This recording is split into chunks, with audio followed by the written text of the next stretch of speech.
मैं अभी बैठकर ये देख रहा था कि इस दुनिया की सबसे बड़ी अनसॉल्व्ड मिस्ट्री कौन सी है।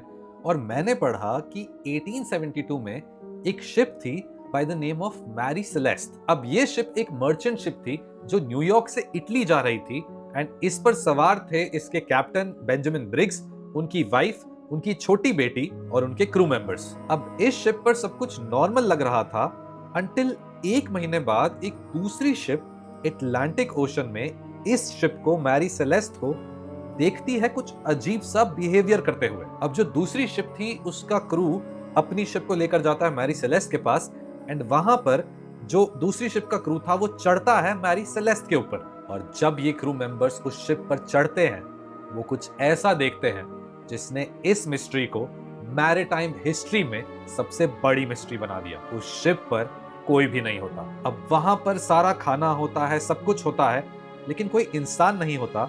लेकिन उसी के साथ एक और चीज मिसिंग होती है जो कि होती है उस शिप की लाइफ बोट। तो लाइफ बोट मिसिंग होने की वजह से लोग सोचते हैं कि हो सकता है कि कैप्टन ने इस शिप को अबैंडन कर दिया हो किसी रीजन की वजह से और वो यहाँ से गायब हो गए।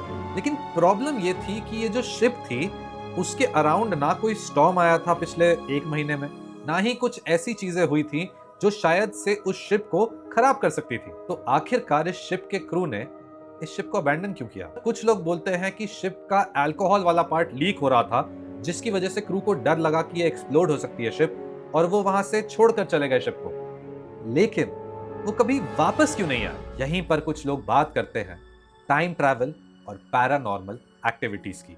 कुछ लोग तो इसका पूरा ब्लेम लगा देते हैं एलियंस पर, लेकिन आज तक कोई भी नहीं पता लगा पाया है कि मैरी सेलेस्ट का क्रू उसे अबैंडन करके कहां चला गया।